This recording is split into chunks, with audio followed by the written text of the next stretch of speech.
আসসালামু আলাইকুম ওরহমতুল্লাহি ওবরাকাতুহ নাহমাদুহু সাল্লি আলা রাসূলিল কারীম। এখন যেখান থেকে দেখছেন এখন টেলিভিশন, সকলকে স্বাগত জানাচ্ছি আমি SAR সিবগাতুল্লাহ। প্রিয় দর্শক, আপনারা দেখছেন পবিত্র মাহে রমজান উপলক্ষে এখন টেলিভিশনের বিশেষ আয়োজন রূপায়ণ স্কাইভিলা নিবেদিত সওয়াল জব পাওয়ার্ড বাই 7 রিং সিমেন্ট সহ পৃষ্ঠপোষক জেডেসারে। প্রিয় দর্শক, এখানে আমরা ইসলাম বিভিন্ন প্রশ্ন এবং প্রশ্নের উত্তর নিয়ে আলোচনা করে থাকি, আর এই সকল প্রশ্নের জবাব দিয়ে থাকেন বাংলাদেশের পতিতযশা ইসলামিক বৃন্দ। তারই ধারাবাহিকতায় আমাদের সাথে যুক্ত হয়েছেন বাংলাদেশের প্রখ্যাত Islamic scholar doctor Ahmad Badruddin Khan. আসসালামু আলাইকুম ওয়া রাহমাতুল্লাহি ওয়া বারাকাতুহু। ওয়া আলাইকুম আসসালাম ওয়া রাহমাতুল্লাহি ওয়া বারাকাতুহু। মুহতারাম, এই যে আজান, এই আজানটার মুসলমানদের জন্য কিভাবে আসলো এবং প্রতিটি সময়ে আজান পৃথিবীতে হচ্ছে কিনা? আজান নিঃসন্দেহে দুনিয়ার সবচেয়ে কল্যাণকর এবং সবচেয়ে সম্মানিত আহ্বান, এতে কোনো সন্দেহ নাই।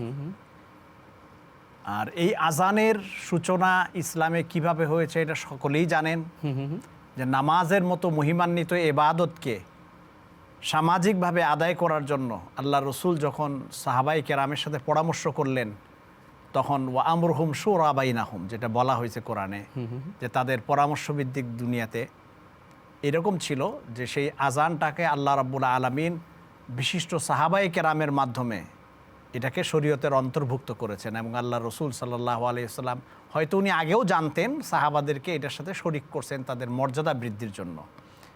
তো এইভাবেই আজানের সূচনা হয়েছে। আর আপনি জানেন যে সেই ওশেনিয়া, যেটা মানে প্রশান্ত মহাসাগরীয় অঞ্চল, যেটা মানে ফিজি থেকে শুরু করে একেবারে আমেরিকার আলাস্কা পর্যন্ত প্রতি সেকেন্ডে আজান হচ্ছে।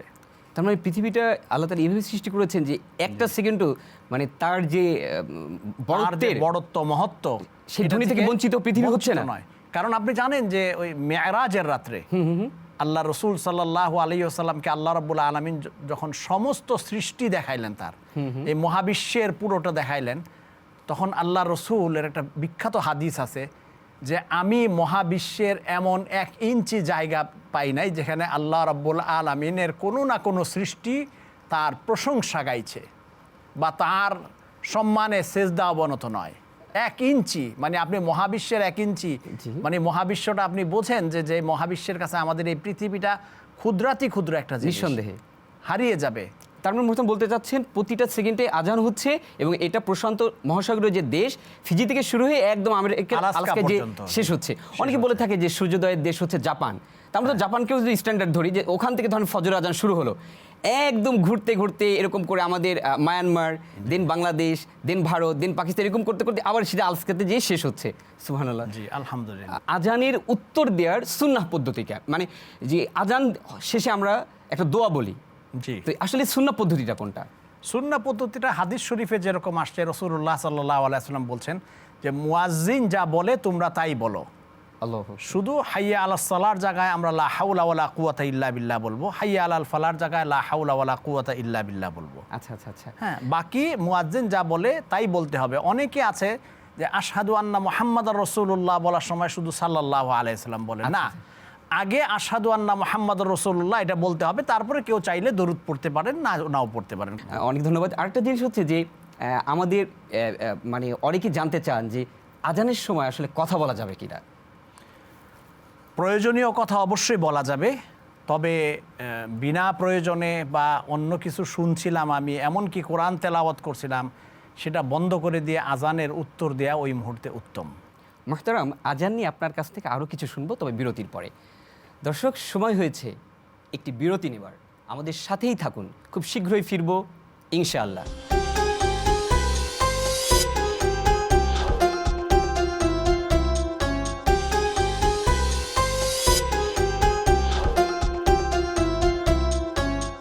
বিরতির পর স্বাগত আরও একবার। দেখছেন রূপায়ণ স্কাইভিলা নিবেদিত সওয়াল জব পাওয়ার্ড বাই 7 রিং সিমেন্ট সহ পৃষ্ঠপোষক জেডেসারে।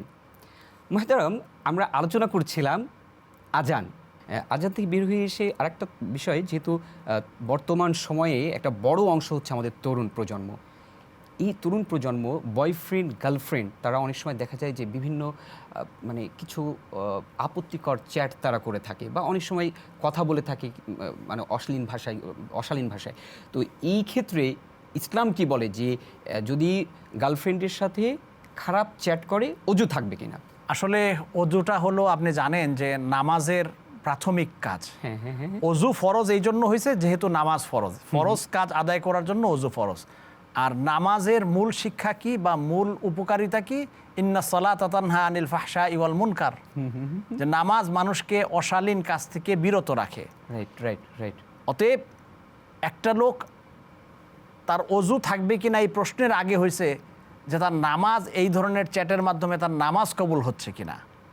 অতএব কেউ যদি অজু অবস্থায় এটা করে তো তার অজু ভাঙলো কিনা, এটার চেয়ে বড় প্রশ্ন হইলো যে তার নামাজ তাকে সঠিক স্থানে পৌঁছাইতে পারলো কিনা। কারণ যদি মানে আপনি বলছিলেন ইন্নাস সালাতা তানহা আনিল ফাহশাই ওয়াল মুনকার, হ্যাঁ, সে যদি নামাজের কোর টিচিংটা বুকে ধারণ করতো তাহলে তো সেই চ্যাট করতে পারতো না। তো আমি অশালীন কাজ থেকে বিরত হতে পারতেছি না, আমার এই নামাজ কোনো কাজে আসবে না। অজু তো অনেক পরের প্রশ্ন। ধরুন এমন চ্যাট করছে, এটা আমাদের জানতে হবে। জানার জন্য রাসূল সাল্লাল্লাহু আলাইহি সাল্লাম সাহাবীদের সাথে খুব খোলামেলা আলোচনা করতেন। প্রিয় দর্শক, আমরা সেটাই চেষ্টা করছি যে আমরা যখন খারাপ চ্যাট করে থাকি, আপত্তিকর ছবি আদান প্রদান করে থাকি, এটা কিন্তু আমাদের শরীরের হরমোনে একটা প্রভাব বিস্তার করে, কিংবা আমাদের শরীরটা পরিবর্তন হয়, শরীর থেকে কিছু নিঃসরণ হতে পারে। যদি এরকম নিঃসরণ হয়ে থাকে তাহলে তো অজু ভেঙে যাবে। জি জি, অবশ্যই অবশ্যই অজু ভেঙে যাবে। আচ্ছা আচ্ছা, তার মানে এটার সাথে তো আমাদের যেহেতু অজু, এদের বোঝা যাচ্ছে যে এই অশালীন কথাবার্তা থেকে অবশ্যই আমাদের বিরত থাকতে হবে, না হলে এটা অজু ভাঙার মানে কারণ তখন হবে যখন কারণ পরিণত হতে পারে, মানে সরাসরি কারণ না হলে এটা কারণ এইভাবে যে সেটা অজু ভাঙার একটা কারণ, তাই না? তো যাই হোক, আরেকটা প্রশ্ন হচ্ছে যে খুব শীতের মধ্যে একজন বৃদ্ধ কিংবা বৃদ্ধা সে অজু ঠান্ডা পানিতে করতে পারছে না, এক্ষেত্রে ইসলাম তার কি বিধান দিয়েছে? এখন বর্তমানে শীতকাল, ইসলাম তাকে এই বিধানই দিয়েছে যে তার যদি গরম পানি করে অজু করার সামর্থ্য থাকে গরম পানি দিয়ে করবে, আর যদি সেই সামর্থ্য না থাকে সে তায়াম্মুম করবে। সুবহানাল্লাহ, ইসলাম কত সহজ। অবশ্যই ইসলাম মানুষকে কোনো কিছু চাপায়া দেয়নি বা মানুষের সাধ্যের বাইরে, লা ইউকাল্লিফুল্লাহু নাফসান ইল্লা উসআহা। জি জি, আল্লাহ পাক বান্দার সাধ্যের বাইরে কোনো কিছুই তার জন্য অনিবার্য করেননি। এটা আল্লাহ রাব্বুল আলামিনের অশেষ দয়া মানব জাতির উপর, বিশেষ করে উম্মতে মুহাম্মদের উপর। আচ্ছা আচ্ছা আচ্ছা। আরেকটা বিষয় হচ্ছে যে ধরুন পানির অভাবে ফলের রস দিয়ে উজু করা বৈধ হবে কি না? না না, কারণ অজুর পানি না পাওয়া গেলে বা পানি দুঃসাধ্য হলে তায়াম্মুমের হুকুম অলরেডি ইসলাম দিয়ে রেখেছে। অতএব অন্য কোনো মানে ফলের রস বা এগুলো অজুর ক্ষেত্রে মানে এগুলো ইসলাম গ্রহণ করে। মহতরম, আপনি বলছিলেন যে তায়াম্মুমের কথা কয়েকবার আসছে আলোচনায়। আসলে তায়াম্মুমের যে তিনটি ফরজ, এই তিনটি ফরজ কি কি যদি একটু আমাদের দর্শক শ্রোতা বলতেন। যেমন নিয়ত করাটা, হ্যাঁ, একটা ফরজ। এরপরে হলো ওই মাটিতে হাত মারা, জি জি। আর একটা হলো যে ওই অঙ্গগুলি মাসে করা, আচ্ছা অজুর অঙ্গগুলি।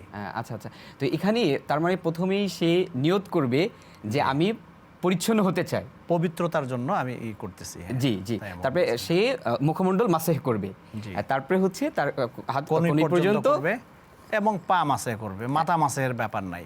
আচ্ছা আচ্ছা। যেহেতু অজু এবং তায়াম্মুম নিয়ে আসছে, আজান নিয়ে আসছে, কারণ একটার সাথে আজানের ধ্বনি শোনার পরে আমরা কিন্তু অজুর জন্য মানে প্রস্তুতি নিয়ে থাকি। এই অজু নিয়ে আরেকটা প্রশ্ন হচ্ছে যে অজুর 4টি যে মৌলিক ফরজ, এই ফরজগুলো অনেকে জেনে থাকে, কিন্তু এছাড়াও কিছু সুন্নাহ আছে এটা জানে না। যদি আপনি 2-3টা সুন্নাহ নিয়ে একটু বলতেন।